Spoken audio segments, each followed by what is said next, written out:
Good afternoon, friends of spirituality, wellness, cacao, and Mexico.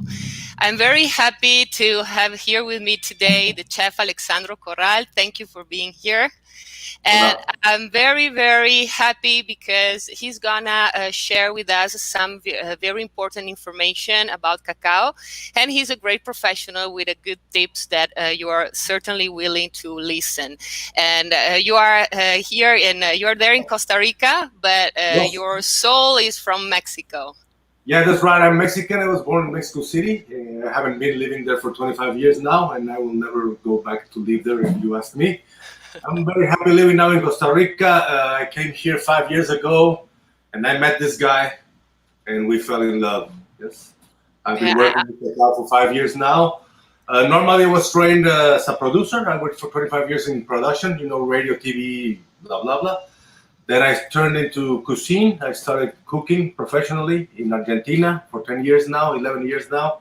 And 5 years ago, I met cacao, and I fell in love with it. I've always been in love with Mesoamerican cultures. When I was a teenager, I would go backpacking, to Chichen Itza or whatever. So yes, this kind of came together into the Mesoamerican world with the, spiritual search plus the gastronomical part, plus now the botanical part. Now learning about the plants. So now I'm, that's a wonderful. about That's plants. a wonderful blend. That's a wonderful blend, and well, the cacao certainly changed my life too, as you were mentioning before. Yeah. Can you tell us a little bit about your experience on nutrition regarding to cacao? Yes. Well, in terms of nutrition, what happens in your body is very simple. When you put something in your mouth, you start biting it, and your saliva will try to break it up lightly and then coat it up. Decode it and then code it. Say, okay, I'm going to barcode this as a carbohydrate. I'm going to barcode this as a protein, a vitamin, blah, blah, blah. All of the things that are in your catalog of your genetics of 10 million years of evolution or whatever, everything that is food is already cataloged, and your body knows about it. Your body can detect it. So it will barcode it, send it to the stomach, and in the stomach and all of the digestive system, that's where you have what we call the ecology of nutrition. There's armies of microorganisms that turn that food into something soluble that you can actually use. You cannot extract the nutrition from a mango. You need a middleman. You need these microorganisms to turn it into something soluble that your body can actually synthesize. Yes? Now, what happens when you put something in your mouth that is not in the catalog of what is food? Then your saliva will barcode it as toxic, as venom, as poison, because it's not food. It can only be something that it's not good for your body. So the body knows about it, and the body will react. There's many ways for the body to defend itself. For instance, if I ate something that's really, I'm going to throw up. It will reject it. If it already came through the digestive system, it will give me a diarrhea, go out really, really fast as it can. If it cannot go through that places, the normal digestive system has these two ways of getting rid of things, then it will go through your skin perhaps. You have a rash, you have, things in your skin because of a food poisoning. Now, what happens if you eat something and this molecule is so strange that your body cannot process it? It cannot throw it up, it cannot give you a diarrhea, it cannot take it out from your skin. It has no way to protect itself from it except covering it with fat, isolating it, creating a bubble of toxics. And this bubble, bubble made of fat filled with toxics, it has to store it somewhere. It cannot get rid of it. It's not going to take it out of the body. It can just store it where? Here. In your, there's kinds of fat in your body that you're not going to get rid of, no matter how much you go to the gym, no matter how you go, dieting like crazy. It's not metabolizable. It's not, the body cannot move it out. You need something to clean it. Well, first stop eating those kinds of molecules. Do not put those molecules in your body. Don't eat things, eat natural things. And then you can have cacao. The thing with cacao, I'm going to show you now something. If you press cacao, Well, we showed already some picture of how the cacao look like, because when I saw it the first time and the fruit that you showed as well, I'm sure that many people don't even know how it looks like. So No. that is a mazorca, that is a fruit of Yeah. cacao. And the first time I saw it, and as well the flower that we showed before, it's great. I don't know. It gives me a lot of emotion, nice emotions. Let me open this one for you guys. You cannot taste it. That's the backdrop of this new technologies. But okay. So this is cacao. Mhm. Great. Thank you for doing this. This And the little white white thing here. part has a lot of nutrient, right? Mhm. The white part is just amazing. You cannot have this unless you have the fruit at hand, which is seldom, available. We have it here. We grow it here. We love it. Mm. This is just amazing. Let me bite it for you. Let me show you what's inside. It doesn't show here very much, but you had a picture. If you can move the presentation to Yes. the picture of the really purple seed, please. Yes. Roberto, ¿puedes I think pasar it's like a a dónde muscle, están las probably. semillas moraditas, las 3 semillas abiertas?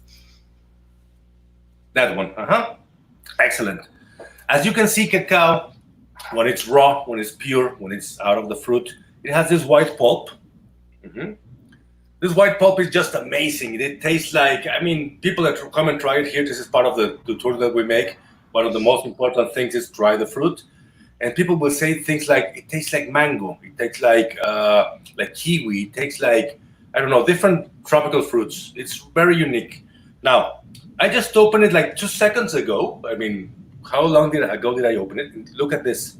It's already oxidating. Yes? See how it's rusting? See the white part here? And then we have all of this rusting part of where I hit it. This is the antioxidants. The antioxidants, what Wow. they do, they attract oxygen. They get oxidized. It's like a network. It's like imagine a fishing network, but magnetical. So any free radicals or metals, heavy metals in your body, they will be sucked in and trapped into this spider web of health. So it's really, really incredible. If you go back to the presentation, to that picture, those purple colors, there's a thing called flavonoids, polyphenols, antioxidants. Cacao, in the raw presentation, if you eat this raw seed like this, here you have 250 times more antioxidants than red wine. 250 times more. So Wow. 1 tablespoon of this is like having, I don't know, 20 bottles of wine or whatever. It's amazing. It's out of the stadium. The thing is, I cannot preserve it like this. It will get rotten in seconds. Look, it's already starting. Yes. So I have to ferment it. I have to go through a process to turn it into this little seed like this. So this seed is now fermented. Is fermented, dried, and roasted. So this is what we use for chocolate. This is what can be transported, and this you can send it to Switzerland or to France or to whatever to do chocolate.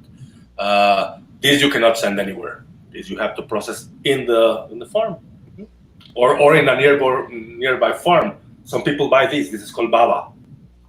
Some good fermenters will buy baba from their neighbors, and they do the fermentation. The fermentation process is unique. It's also about microorganisms, and what we're talking about is imagine grapes. You have fantastic grapes. There's 100 ways to wind up with very, very bad wine with good grapes. Same thing happens here. Turning this into real chocolate, the fermentation is part of the magic, and a very, very important part of the magic. And it's where you will find most of the defects in cacao. Most of the cacao you will find in the market will have a bad fermentation. Yes, it has some little notes, vinegar notes or bad fermented notes. It's very common. But a good fermenter, it's an art. It's a part art, part magic. Me, I work with a guy who sells our cacao. For me, this is the best cacao in the world because it's the best cacao I can put my hands on. If I get someone with better cacao, will buy it as well. This is unbeatable. This guy is the best fermenter in this country that I know of. So the fermentation is incredible. Now, when you have it, the raw material as you're seeing on this picture, it's amazing. Now, what we're seeing now is the already or half and half or peeled, I don't know. Yeah, half was peeled. When in the picture before that we saw of some cacao trees as well, they come from Tapachula in Chiapas. That is a community from where we receive the cacao. Is an organic cacao criollo. And as well, we normally we make a process that is called germination to increase the theobromine and the property. And personally, well, we are different people that share the cacao ceremony or the healing with cacao. That is actually what an elder told us to entitle our ceremonies, because we add like a sound healing with meditation and with this drink that I personally prefer it without cooking the cacao. So it's not toasted, but there are different ways, because there are elders that actually cook it, toast it, and is always a cacao ceremony. So it's a different way to honor this wonderful seed. Yes, why not? I think the germination thing is amazing. I'm going to try that one. I think the potential of the nutrition in the cacao must be exponential in the seedlings, or I don't know how you call them, in the brotes. Yeah, in the seeds, in the brotes. Yeah, actually, well, any seed doing germination will give you more properties. Clothes, no? Yes, exactly. Yes. So this is, for example, the metate that we use here to work the cacao. I like it to work it as the tradition asks for ceremonies. So this is me working the cacao. And yeah, it's for me, it's a spiritual connection. Really, the seed of cacao has a very great energy, and I've been eating it for many years, and it started to detoxifying me deeply, as you explained before, and as well the theobromine started to stimulate a lot the pineal pituitary gland and the thyme, that is the gland close to the heart. So it gives us this opportunity to connect our feelings, our mind with our feelings, and basically find our reality, our truth, and live according to it. Yes, absolutely. And I think cacao has this property of well, what they call him, there's a guy here in Costa Rica, a doctor called Greg D'Amato, you can Google him, and he says cacao is an adaptogen, so it will adapt to you, but then it will adapt you to what it should be. So imagine like an equalizer where, first it flaps you up and then it turns a little bit, the buttons to get you to the frequency you have to be in. Also, cacao is what they call a delivery system. Anything I add to cacao, it will deliver it to your body in the exact proportion you need. What I'm talking about is, for instance, I add sugar to my chocolates, very common. What happens if I eat a tablespoon of sugar? I will have a boost of energy, then a low, and then I'm craving for some more in the middle, right? This is the normal metabolics of sugar. If I eat it with cacao, in the form of a chocolate, a pure natural, 70% or whatever, it's only cacao and sugar, the sugar will be given to my body in the exact dose. So imagine it's a waterfall, and I'm just going to put a pipe with the exact dose that the body needs. The rest is going to be just thrown out of your body, just discarded. There's no problem with having too much nutrition in terms of naturals in cacao in your body. You cannot overeat cacao. Whatever you eat extra, your body will just discard it.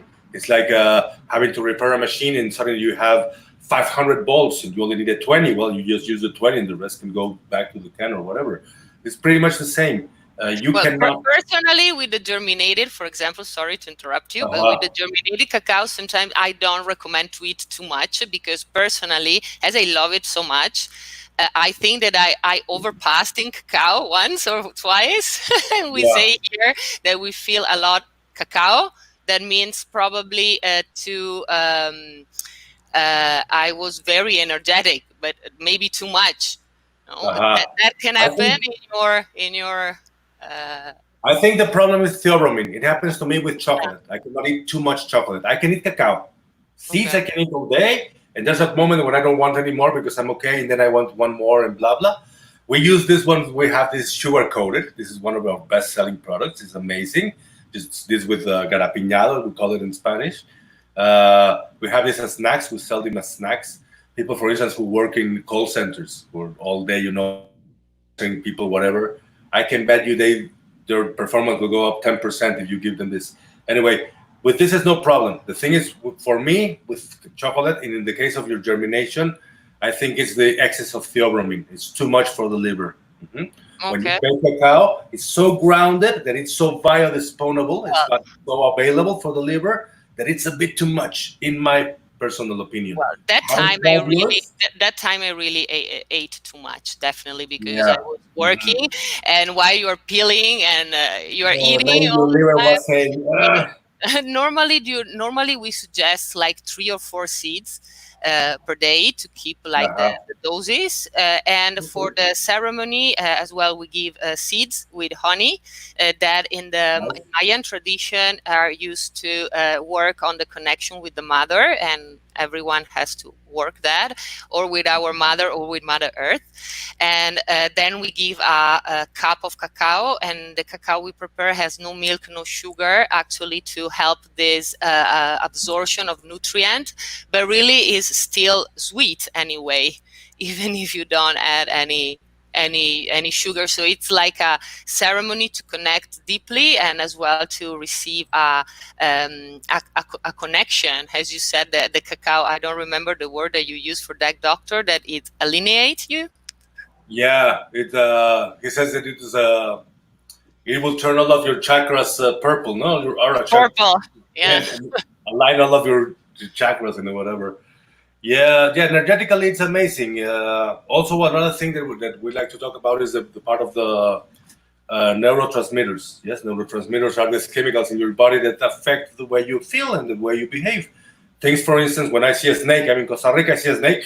Yes, what happened in that moment is there's a chemical in my body that enhances my reactions, opens my eyes, flows blood to my legs, and I'm ready to flee. This is automatical, instantaneous. This is involuntary. This is a chemical in your body. Now, there's other chemicals in your body, for instance, for anger or for depression. These ones, cacao will inhibit them. It will inhibit your reactions. It will slow down the reactions to depression and to anger. And it will exaltate the ones that you already said, theobromine, endorphins, andranines, serotonins, all of the happy, feel-good ones, boosting. Incredibly amazing. You want to feel good? Eat cacao, eat chocolate. There's no other food. Just think about it. Chocolate is so pampering, so nutritious, so it's like an embrace. You can give it to someone you love. It's a special. You don't do the same with, I don't know, with a carrot. Or, I don't know, a taco. I don't know. Chocolate is special. It's unique. There was a medic. It was used always as a medicine. It was sacred for 4,000 years before the Spanish people ever set foot in Mesoamerica. When the Europeans arrived, they used cacao for 350 years as a drink, of course, but as a power drink, as a medical drink. If you take a look at all of the books from 1519 to 18 something, the 1850s, all of the books with the word cacao, 95% of them will be medical books, not cooking books, not recipes, books of medicine. During the Galeno system, for the Galeno system, cacao is called a panacea. Pan, everything, will cure everything. It's medicine that will cure everything. Yes. There was a doctor in the 17th century, they asked him, how do you define health? He said chocolate. Wow. Yeah. Alexander from Humboldt traveled all over the world. He was a very rich, guy from Berlin. And he traveled the world. He was very interested in plants. And he said, nowhere in the universe was God so generous as in a seed of cacao. Even for the Galeno system, this was the greatest medicine in the world. Mm-hmm. And it is, because it has 600 micronutrients. It has 600 Lego pieces that your body needs. Your body doesn't need medicine. It needs the parts that it needs to repair himself. If you don't sleep well, if you don't eat well, you have bad air, you're going to be unhealthy. The Galeno system says you have four doctors: good water, good air, good food, good attitude. Mm-hmm. That's great. Yeah, and then we have to use it. All of the ancient medicines, all of them, define health in terms of nutrition. The Ayurveda medicine, the Indian guys are eating medicine all the time. Ginger and spices and peppers. They're eating medicine. So were we. May food be your medicine, right? Exactly, and it is. You can eat your way out of a lot of things. People are getting a little cold, and they take 5 pills. And like, what? Take some, orange juice or whatever. I mean, I'm not a doctor. I'm just a chef. I've studied cacao seriously, but go to your physician if you have a condition. But what we're talking about is you can boost your health eating cacao. What I suggest is cacao nibs, this little pieces of cacao. So the cacao, when it's already roasted, yes, this is cacao already roasted and peeled. You can add this to your food every morning. Yeah? Put something, a little bit in your fruit in the morning, a little bit in a shake, in a smoothie, in ice cream, in a salad. And the salad is fantastic. This little like bumps in the road while you're eating something greeny. Like, well, what's that? It's incredible. You can use it for cooking steak. You can use it for, think really, really creative. No one has made real recipes about using cacao. Yes, and you were mentioning sometime cacao meat, right? Well, what I did once was with the bark, with this thing here. Okay.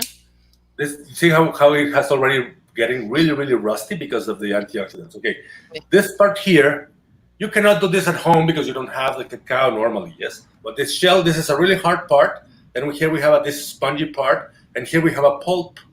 This pulp is pretty much like the one we have in the seed. This I can take out with a spoon, and I just eat it. It's amazing. And what I do is I use it as if it was a fish, yes, or a seafood. So I treat it as a sashimi, for instance, or tiradito, or as a guachile mexicano, yes? Incredible. And I don't care where you have eaten. Maybe you are the richest guy in the world and you have gone to the best restaurants in the planet. You've never tried this one, huh? I did try that in Tapachula. It's the best. It's the best. I really love it. Here, this thing here, the spongy part, this is normally discarded. This I started cooking it once, and it's amazing. You can dehydrate it, and it's like a fibrous, meaty, but it doesn't really taste much. So you can add any taste to it. So you can turn it into a meat substitute or something. I was working with this, and a guy, Francisco Perez, a friend of mine, he's kind of rivalistic and said, you're not the first one to do this, because I published it on Facebook and said, okay, this is uncharted. No one has done this. This is out of the maps, uncharted. So he said, no, it's not really uncharted. There's a woman in Peru who did it before you. And I go, really? Well, let me see. So he sends me a link, and it turns out that it's right. This woman in Peru do it a couple of years before I ever tried. But she turned out to be the Minister of Health of Peru. So he had all the budget in the world, and she sent these little babies to Switzerland to be studied. And it turned out to have a lot of the properties of cacao, plus out of the scales pectins. Yes, this is a source for pectins. Amazing. Yes, they're trying to get this out industrially for making, adhesive and sticky things. What happens in your body with the pectins is it's like a gelatin that you eat, and all of the magnetic part will attract everything that goes in, and it will be, it's like a slimy thing going through your body, getting rid of all of the CRAP, yes, all of the toxic things in your body. So it's really incredible.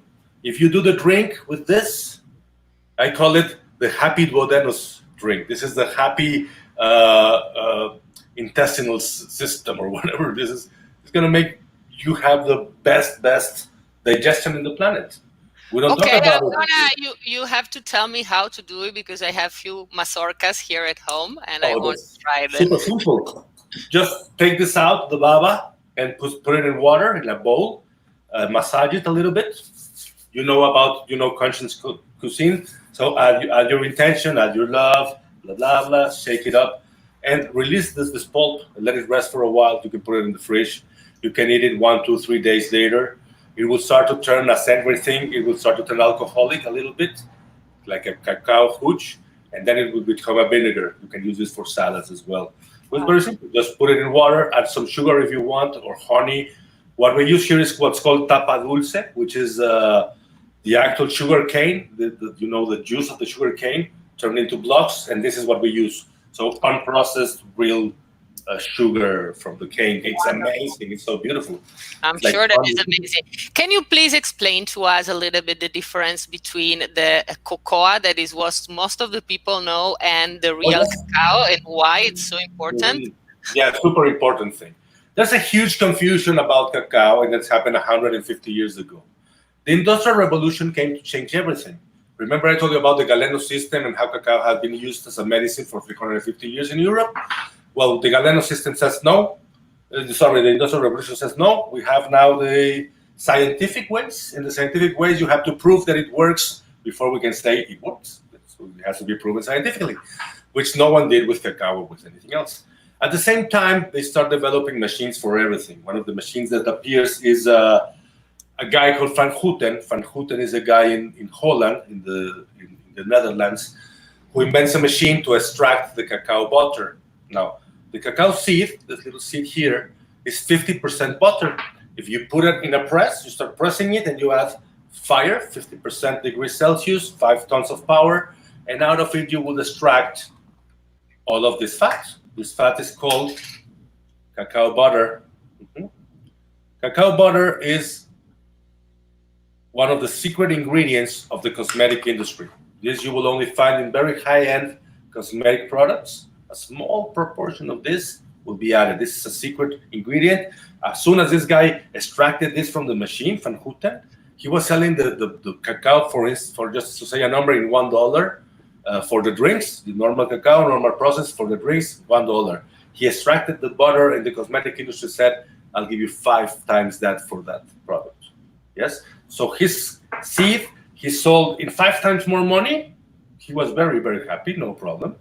And then he still had half, because as I mentioned before, half of the seed is the butter, then the other half is something else. So when he extracted all of the cacao, he was cleaning the machine. At the end, he has this huge brick of what we call solids of cacao, which is not the fat. If it's not fat, it's solid. These solids he would take out, and he still tried to sell it for the drinks, but he could now sell it very cheap. Cacao was always for royalty, was very elitistic, was very expensive, hard to get. In Europe, only very rich people could afford cacao and chocolate. Though everybody knew about it, everybody craved for it, yes? So the thing was with Van Houten is he extracted the butter, he gets a lot of money out of it, he has all of this leftover brick, he pulverizes it, tries to turn it into a drink. It doesn't really work because it did not dissolve correctly. So he alkalinizes it. And at the same time, he's very lucky there's a surplus of milk in Switzerland. So he gets milk very cheap. He says, okay, this powder that I have without butter, which was used as a drink with water, I can use with a water that has the butter, that has the fat. So a fatty water, milk, with this powder that I have left over, and he made it a drink, and he gave it to people who could never afford real cacao. So they loved it. It was amazing, hot, amazing, so beautiful, so full with nutrition. Still, after all of the process, the cacao solids are still very, very good. Anyway, so he tries to... when you try the real cacao, it's different. But if you never had anything like it before and you tried it in this combination with milk, it was really comforting. Yes? So he tried to patent it, said, okay, I want to patent this as hot cacao. And the authorities said, no, you cannot call it cacao. But why not? It's cacao. No, you have cacao, you extracted the butter, and the leftovers you alkalinize, and then you put it with milk. We have never used it with milk before. You cannot call it cacao. Okay, I'm just going to move the vowels. Now I'm going to call it cocoa. Yes, with cocoa, the leftover of the Dutch process, is what we have been using for chocolate for 150 years. What we call chocolate is not real cacao. You take a closer look at any label of any chocolate you're going to buy today in the corner street, the store, it's going to be maybe 8% cocoa powder, not cacao. Cocoa powder, 8%. 92% is something else. So if you tell me, don't eat chocolate because, you're going to get fat, you're going to have things in your skin, don't give it to the kids because they're not going to be able to sleep, blah, blah, blah, blah, blah. It's not the cacao. You're not eating cacao. You're eating 90% of something else. I don't even know what. I know it's sugar, plus some chemicals with 19 letters of the alphabet that I don't know what are they doing there, but they are there, and a small portion of cocoa powder. So real cacao is theobroma. This is the name of the plant, is theobroma. Theo, God, broma, food, the food of God. You have 600 micronutrients. We just made this before in another talk that we had, and I do this very, very often. And I'm going to open now a challenge. If you can show me a better food in the planet than cacao, I'll give you $100. Yes? I'll give you $100 if you can find a better food than this one in this planet. You can bring honey, melipona honey if you want. You can bring aloe vera. You can put them both together, aloe vera and melipona and maple syrup together. And you're not going to get 600 micronutrients as we have here. Yes? Maybe if you have all of those together, maybe, yes, I'm exaggerating. But none of those alone will beat cacao. None. There's no better food than this. 600 micronutrients, 600 micro Lego pieces that your body needs and they cannot find them. Where is your magnesium? Where is your zinc? Where is your selenium? It's not in your tomatoes, bro. It's not in your tomatoes. I can bet you that. Yes, so it's simple. Eat cacao. It's no secondary effects. It's delicious. It's cheap. You can get it online. You can buy nibs. Just write NIBS in Amazon, and you can get them anywhere in the world. If you're here in Costa Rica, you can get it from us. I guarantee this is the best cacao I can put my hands on. Chef choice, if you want to call it that. So hand-picked as well, because I picked it with my hand. So yes, what we're seeing now, this is the entrance at your place, right? Yeah, exactly. This is our garden. If you come and visit us now that it's open again, well, we're still open, but once the restrictions are released, you will find here 25 species of cacao. We have a clonal garden, different clones or different species of cacao. We have 50 other plants that are from the forest. What we're trying to resurrect is food from the forest. Things like chaya, yerba santa, chicasquil. There's a vine. It's called garlic vine. Tastes like garlic, and it's in the forest, and it's for free, and it's not really garlic. If you're allergic to garlic, you can eat this one. It's amazing. Here, what we're showing is the kids, of course, cacao. Cacao is a star. Cacao is the largest and most important crop of Mesoamerica in 4,000 years, together with corn, of course, corn and amaranthus and other things.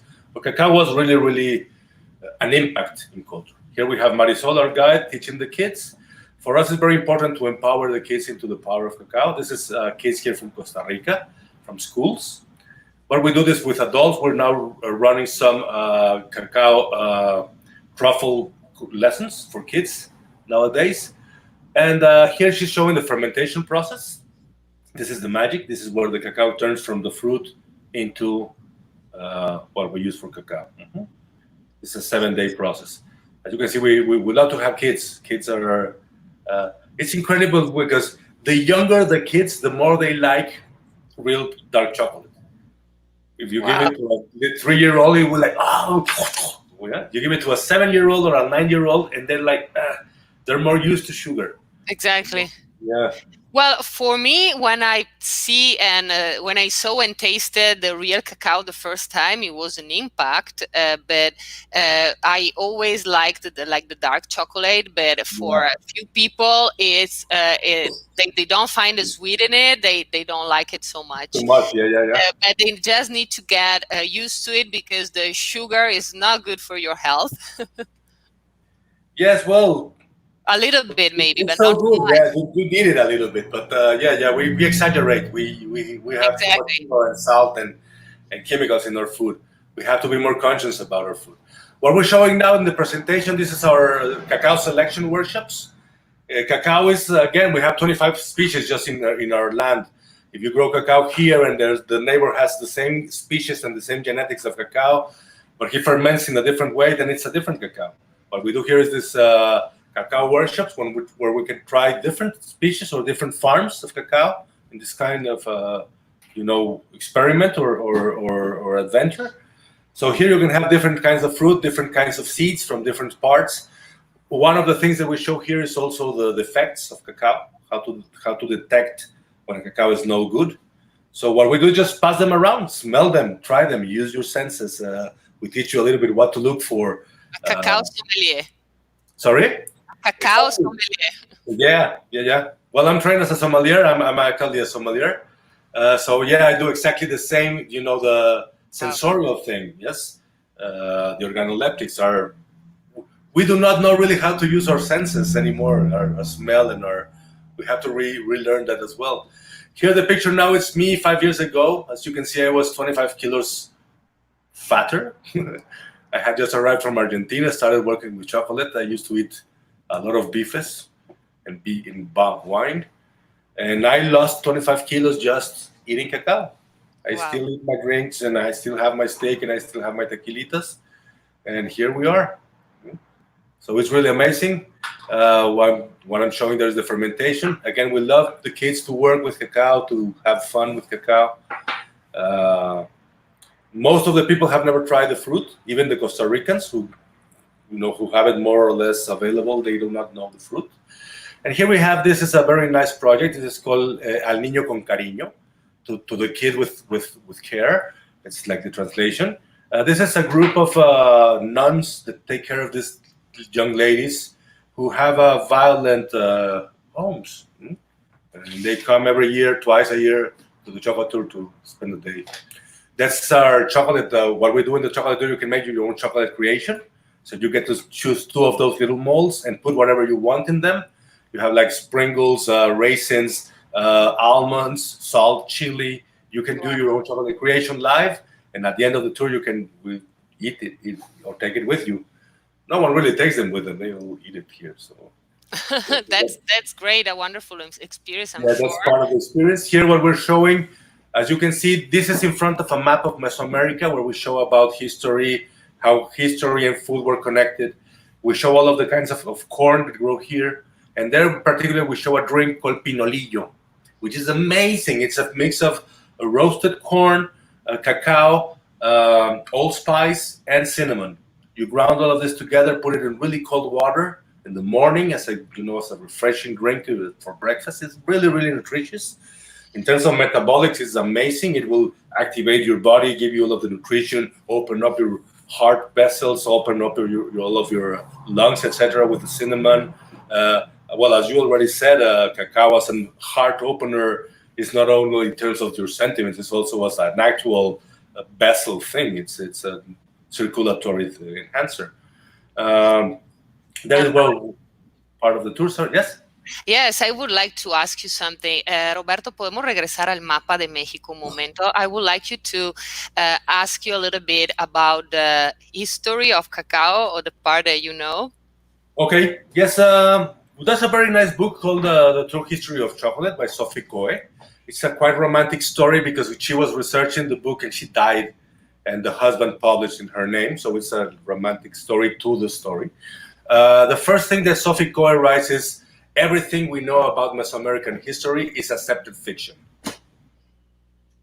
Yeah. So someone came and saw a pyramid and said this was used for blah, blah. And someone came later and said, yes, because he said blah, blah, and I think that blah, blah, blah, blah, blah, blah. And now we believe so many things that are so way out of line about the Mesoamerican people. Like the Mayas doing human sacrifice, that's not proven. Or the Toltecs doing, I don't know, strange things, being extraterrestrials or whatever, I don't know. What I'm going to show you, what we show on the tour, is the actual pieces of evidence that we have. But this is like doing a puzzle, buying one of those 1,000-piece puzzle and losing the box and losing 90% of the pieces and trying to solve it. It's impossible. Well, it's important to make people understand that the culture was really disintegrated for many years, and so we are the people that are interesting and the people that of tradition and of culture. We are trying to understand a little bit, and so the people that are passionate like me are always happy to hear a little bit about it. Yes. Because, as you said, we don't know much still. Well, but what we do know is the small pieces of evidence. What we have is art, of course. From pieces of art, the eldest that we have is a piece called La Abuelita, the grandmother, from a place called Soconusco. This is half Chiapas, half Guatemala. This is the red part in the map that you're seeing there. There's a huge cacao in there. This is the place where cacao was probably originally developed. It's the part of the domestication, and the transformation. The fermentation, roasting, grounding, and making a drink, this is something that happens through generations of trial and error. This did not happen magically. And this is the great magic of cacao. Now they say probably that the Peruvians have 10,000-year-old vessels with cacao in theobromine. Yes, but it didn't shape their culture. In terms of the cultures of Mesoamerica, we have thousands of little vessels and pieces with cacao, painted or carved or whatever. So this vessel from La Abuelitas, this is the mocayo. The mocayo are previous to the Olmec. The Olmec are the eldest and the most important, huge. It's not really an empire. They divulged culture through commerce. And they developed things like hieroglyphic writing, arithmetics, astronomy, mind-blowing astronomy, and navigation. They would go navigate through all of this, both sides of the ocean, and they controlled the paths in the jungle where they were in Tabasco. So this is only swamps and mountains. They control the paths. So these are the ones who controlled the divulgation of culture and the divulgation of products, of merchandise, yes, of commerce. So from their point on, where we have from the red part in the map to the big head in the ocean and up in the Gulf of Mexico, this is where the Olmec normally we believe that you used to be. From that side south, we have the Maya people. And from that side up, we have the rest of Mexico with hundreds of cultures, Mixtec, Zapotec, Totonac. I can mention 12 out of the hat. The really important ones are only three, which are the three big empires of the Anahuac. What's now Mexico City used to be three empires. The first empire is called Teotihuacan, 800 BC. They become so powerful that they try to take control of the cacao root from the Olmec, and the Olmec are forced to invade the Mocayo, and the Mocayo had to run away to Nicaragua. This is 800 BC. Then the second empire is the Toltecs, 800 DC. This is Seacatl, Quetzalcoatl, and he goes and conquers all the way down to Nicaragua looking for cacao. And then he falls. When he falls, he goes to the oceans and says, I'm going to go sailing to the east and I should come back when my honor is restored. What really happened to him is that his boats go and crash in the Maya world, and he conquers the Maya people. And he makes a huge resurrection in the Maya world. This is like Chichen Itza. This is not Maya. This is Maya and Toltec. It's a combination. And what happened in the central valleys of Mexico is everybody started fighting each other because there's no empire until the Aztec arrived. The Aztec arrived 500 years later, 1321. And they had no culture, they had no cacao, they were really, really barbarous. Those did have human sacrifice, it seems. And these are the important ones, the famous ones, but they were really no one in terms of the history of chocolate. The really important people in terms of history of chocolate are the Olmec. The Olmec are the ones that the red area that there is in your map, in that area there's as well Tapachula. I mean, that is the area of course. Yes. We receive the cacao. So that's great to know. Yeah, on the Guatemalan side, they just found a place like 5 or 7 years ago called Chocolat, which is probably the first place where someone fermented cacao. So this is in Guatemala. For me, there's no frontiers. What I learned, I'm a Mexican chef. I used to well, I still do, rescue the Mexican cuisine and teach it and protect it. But what I learned when I arrived to Costa Rica is that there's no frontiers. There's no borders. This is an illusion that we invented. From Mexico to Costa Rica is the same culture, the same heritage, the same food, the same religion as well, the same language. Our differences are so minimal that it's only shown in the football field, in the soccer field, probably, yes? People here, they fight about soccer football, but we are the same. Yes, I understand what you said. I think that is completely right, because here as well, I'm very passionate about native cultures in general, and the native idea and traditions are the same from the north up in Canada up down to Argentina. They are different in some things, but there are always the same people, the same connection with the earth, with the elements, and with the good food, the healthy food and the healthy life. Yes. And I think we lost that when we decided to, get comfortable and just buy everything wrapped in plastic in a supermarket. We lost touch with, at least I did. I had no clue how you could grow a cucumber or a lettuce. I had no clue before I got to Costa Rica 5 years ago. And we have to get back to this connection. And I think we're getting there. The young people now with all of this, thing happening from March to now. I see a huge tendency in the kids in Costa Rica trying to grow things in that home, getting back to, they heard the call of nature and now they're growing tomatoes or whatever, doing this they call it microviveros or huertos urbanos, urban homesteads would be the translation probably. So I think there's a tendency to go back into cultivating things and getting in touch with your food, eating conscious food. There's nothing. I think the India people they define it better. What is called the prana. For me, this is sunlight, the power of the sun. It's concentrated in the plant. When you cut it, it starts to mitigate. It starts to die. If you eat it really right there, you're eating sunlight. You're eating energy in the rawest possible way that you can. You cannot get as close to this in any other way. So yes, growing plants. We have now launching a new project for next year. It's called it's a little forest. We call it the fruit forest food. So it's a forest with fruit trees, cacao. We're going to resurrect a piece of land that was used for cattle. Now we're going to make it a tropical rainforest with fruits. So cacao is going to be the star. And yes, what we're trying to promote now, as well as the use of cacao, how to use it, how to transmit it, how to make chocolate.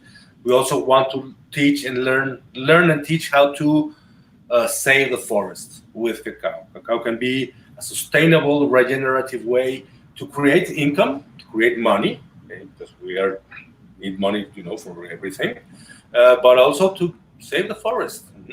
Instead of ripping it up. What happened in Costa Rica, as in many countries in America, in Latin America, was that we tried to copy the system of production of the United States, which included cattle. So we destroyed the rainforest to put grass on top of it. And we raise cattle, which is a really mediocre kind of meat that we create here. It's not as good as the one they have because we don't have the races, we don't have the species, we don't have the grass. This is animals that are not supposed to be growing here. So we can make a piece of grass and cattle land, turn it again into a forest. But this forest is going to be productive. It's going to be what we call ethnobotanic. It's about botany, but it's about the use of humans and the plants. We can interact perfectly. There's plants, for instance, you can grow cacao. With cacao, you can grow guanabana and vainilla. Vainilla sells very well. There's places like Upala, the north of Costa Rica, the south of Nicaragua. This area, there's a medical plant that grows underneath the cacao. I don't remember the name, but I can research it for you. But I know the guy who does it. It's called Rafael Ocampo. You can Google him. Rafael, he sells this plant for $250 a kilo of the plant. There's no crops, industrial crops that sell for $250 a kilo. It's a medical plant that's a subsidiary plant that grows with your cacao already. So you make money out of your cacao, or your vanilla, or of your medical plants. Of course, you need. It's not so easy to grow cacao. That it's what I wanted to make clear. You really need to have a passion and love being there. That it's what I would like to do soon here as well, somewhere in Mexico. But I've tried to grow some cacao plants, and they need. They're not so easy to grow. Well, they're not in the right area. You're not in the right area. Yeah, for sure. Yeah, I know in the Yucatan Peninsula, the Maya people used to grow them in some cenotes underwater. Under with sunlight, but under the earth with a river. Cacao needs 5 liters of water per day. The protocol that we use in Costa Rica is normally cacao used a lot of shade. So now we take out the shade. We cut some of the branches in the middle of the plant, so there's always sunlight in the middle of the plant. And the people who saw this protocol were like, "Oh no, you're gonna ruin my cacao. It's gonna dry up." It's not gonna dry up because I'm gonna give it enough water. So Jorge Echeverri, you can Google him as well. He's the master resurrector of cacao farms, and he suggested this protocol is just add 5 liters of water of the dry season, and you will have. He changed farms from 300 kilos per hectare to 1,800 kilos per hectare. Wow. Yes. So this is 600% more production, and the important part is we're talking now fine cacao. So they were selling 300 kilos at $80 per kilo, and now they're selling 1,800 kilos at $6, $8, or $10. Yes. So we pass from poverty to dignity. Yeah. Well, And it's still not enough, I it's think, still not enough, but it's better. but it's It's better. It's a lot better. So as well, sometimes more it's money. very important for me to recommend that if you are looking for the correct cacao, have a look as well where it comes from. Support local communities, support community like the ones of the Chef Alejandro. That it's very important. Is what we do here as well. We support local community in order for them to keep growing cacao because it is an hard work. Oh, yes, it is. It is. Absolutely. And well, here, Roberto, pasamos al final de la presentación, por favor.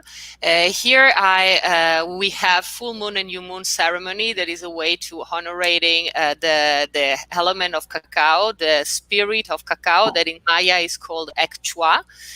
So normally we start with the Temazcal, that is going back to the womb of Mother Earth and a complete cleansing.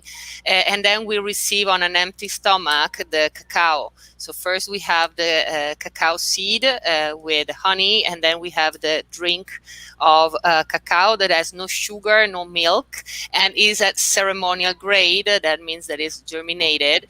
So this kind of cacao will help you connect your mind and heart, and you will drink it during a sensorial meditation, a sound healing. So all this vibration of the different sounds as well will help you like reach a state of peace thanks to the theobromine that will help you really produce dopamine, serotonin.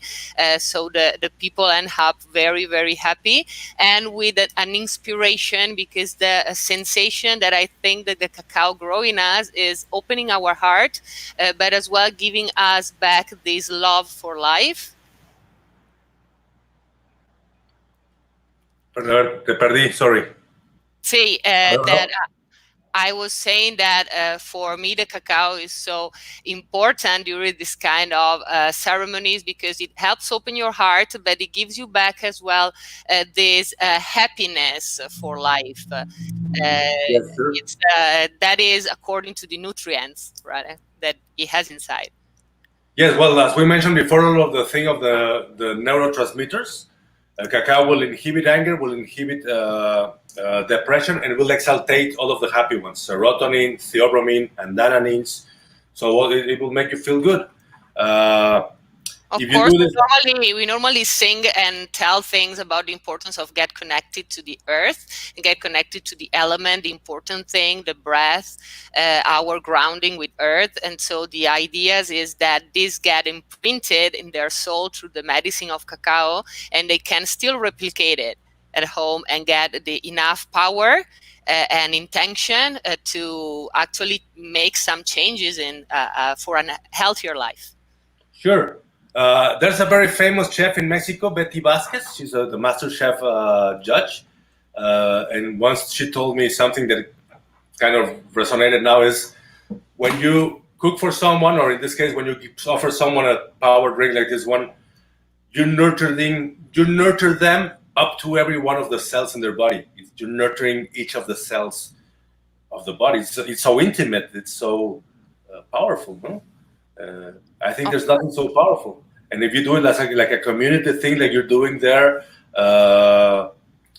it becomes important. It becomes transcendent, at least for a moment, even though it sounds great. Yes, it's like a healing experience and a little touch of combination between culture, healing, and well, it's not really gastronomy because we are not chefs, but we just like really use and still study the property of cacao.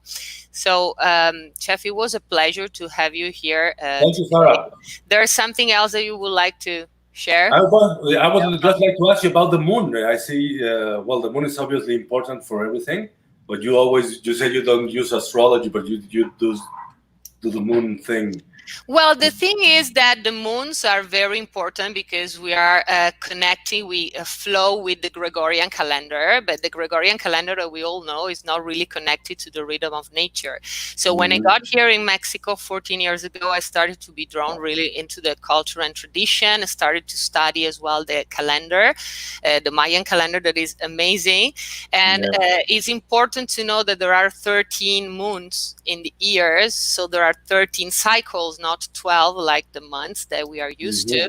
So it's like a going back to the original rhythm of nature. So that's why we realize we offer public ceremonies during new moon and full moon to make the people understand how is the correct timing that we need to go back to nature. And there's different intention for full moon or for new moon, because new moon is to set an intention, and with the darkness of the moon we can work this intention inside us, and with the full moon we normally get together to potentialize more this same intention. So it's like a cycle and of 28 days. And so if you start with the ceremony on new moon and you have something important, an intention that you want to get to with this process, with this healing, you basically clean yourself and you get all the inspiration you need through Temazcal and cacao. Excellent. Yes, I think so as well. I think the plants show us that you cannot cut a plant in a bad moon because you will hurt it. Exactly. That's another story. I don't know much about that, but here we are using basically we are starting a consciousness about the natural time and the cyclical time that is always part of this experience to try to connect the people back with the roots, with nature, so with the healthy food and with the simple things, and just to disconnect them from the world that they think that is real as well. This talk about cacao, a lot of people don't even know that the chocolate comes from a fruit and how is the process. So it's like and I was ignorant about it too, like 15 years ago. So it's normal. So it changes my life so much to get to know things like that. That's why we are here sharing. And I'll thank you again very much to give you 2 hours of your time today. My pleasure. Absolutely. That's the mission. And all the blessing for you and your project in Costa Rica. Thank you very much. See you next time. Bye bye. Pura vida. Pura vida.